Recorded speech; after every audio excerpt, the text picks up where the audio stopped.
Olá, seja muito bem-vindo. Nós estamos ao vivo, agora são 18 horas e 33 minutos pelo horário oficial de Brasília. Eu sou o Kleber Werneck e a partir de agora você acompanha comigo as notícias do Brasil e do mundo desta quarta-feira.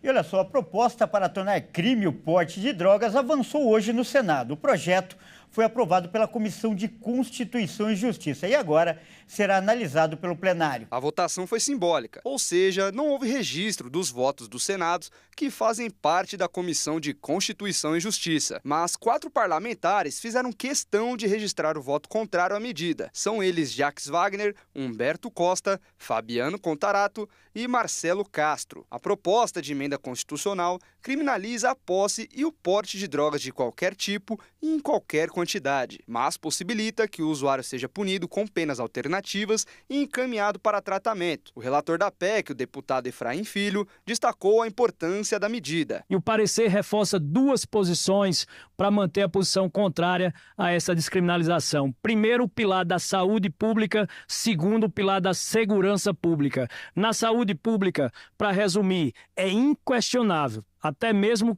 quem defende a liberação sabe e é inquestionável que liberar as drogas leva a um aumento do consumo, o aumento do consumo leva à explosão da dependência química e só uma família que tem um dependente no seu seio familiar sabe o quão nocivo e desestruturante é para a família brasileira. O texto agora vai para a análise do plenário do Senado e precisa de pelo menos 49 votos dos 81 senadores para ser aprovado em 2 turnos. E se passar, segue para a Câmara dos Deputados. Além do Senado, esse assunto está sendo discutido no Supremo Tribunal Federal, o STF. O julgamento começou em 2015 e foi retomado no último dia 6, mas acabou sendo adiado após o ministro Dias Toffoli pedir mais tempo para análise.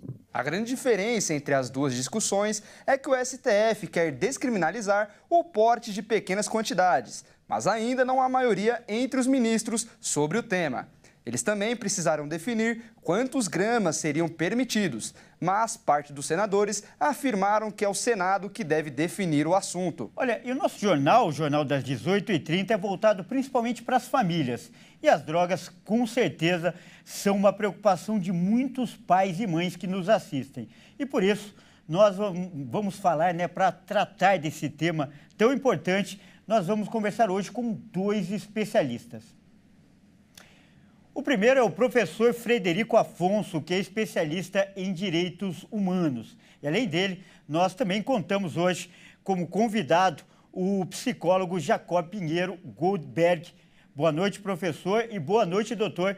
Ambos são muito bem-vindos aqui ao Jornal das 18h30.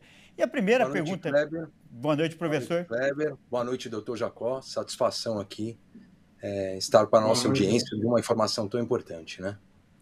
Eu que me sinto privilegiado de contar com 2 especialistas desse quilate. Então, eu já vou começar aqui a entrevista perguntando para o professor Frederico. Eu peço que você comente, por favor, esse projeto do ponto de vista do direito. Você é a favor da criminalização e por quê? Bom, sou a favor da criminalização, né? A proposta ela é aprovada pela Comissão de Constituição e Justiça. A CCJ tem 27 senadores, apenas 25 senadores estavam presentes e 4 naquela votação simbólica. O que faz a Comissão de Constituição e Justiça? Ela verifica a compatibilidade entre o que está sendo proposto e a Constituição Federal, chamado então de verificação de compatibilidade da matéria, material. O que está embaixo tem que estar de acordo com o que está em cima. Então foi aprovado porque não afronta a Constituição, foi aprovado ali no parecer da CCJ, mas com 4 senadores se manifestando contrariamente, lembrando que 3 são do Partido dos Trabalhadores, já torna a proposta de emenda à Constituição, como chamamos de PEC, ideológica, né? Ela agora vai para o plenário e, se for aprovado, né, então, em cada casa do Congresso Nacional, 2 turnos de votação, exigindo a maioria qualificada de 3/5. A proposta tende, então, de ser aprovada nos 2 turnos e vai seguir para a Câmara dos Deputados. O Congresso hoje tem uma ampla maioria, vamos assim chamar, mais conservadora, né? Eu sou a favor da criminalização, mas também sou a favor da discussão das penas alternativas, né? Hoje, quando você analisa as sentenças do tráfico, a sentença, a gente vê que muitas vezes ela é carregada, ela é pesada, e nem sempre seria uma pena ali proporcional ao que está ali em jogo, né, que é a liberdade de locomoção. Sou a favor da criminalização, mas tem que discutir bem como é que vai ser essa penalidade no caso concreto. Legal, nós também vamos tratar desse assunto do ponto de vista médico. O doutor Jacob, o senhor também é a favor da criminalização do porte de drogas? Bom, é sob o ponto de vista psicológico. Eu acredito que a criminalização ela serve para deixar claro, deixar consignado que o uso da droga ela é prejudicial à saúde. E que, por isso, esse uso deve ser proibido e restrito, e a exploração da venda desse produto se transforma, portanto, em crime.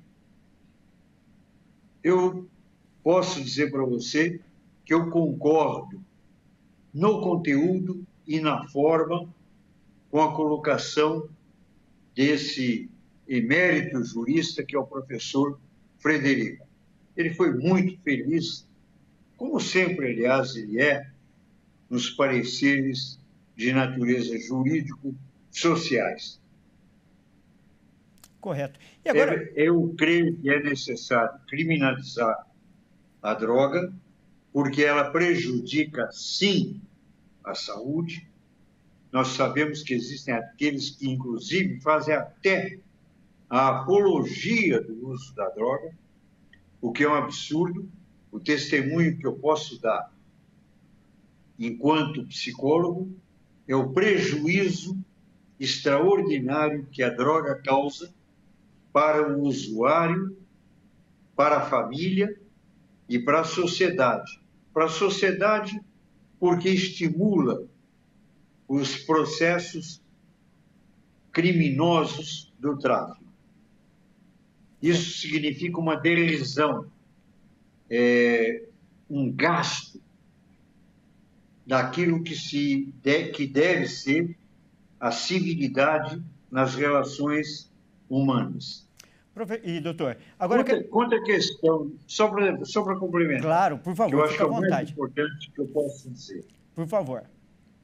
Essa ideia de que usar um pouco droga, ou usar certas drogas, principalmente a maconha, que isto pode até ter benefício, não corresponde cientificamente à realidade.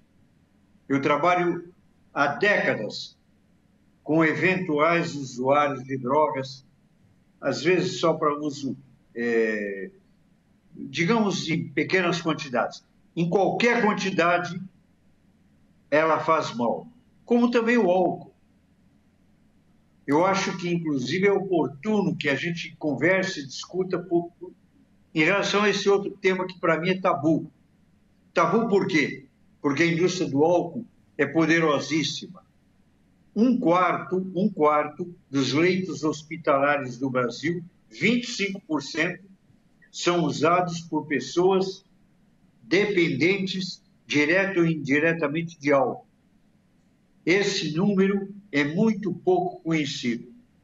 Tá certo. Então, essa era justamente a nossa intenção, ouvir os dois lados, uma abordagem completa sobre o assunto. Então, eu agradeço muitíssimo a participação de ambos nessa importante discussão. Tanto o doutor Jacob, pelo lado médico, quanto o doutor Frederico, pelo lado legal. Muito obrigado pela participação de ambos. Obrigado, Kleber. Um abraço, doutor Jacob. Obrigado, professor Frederico. Grande abraço para os dois.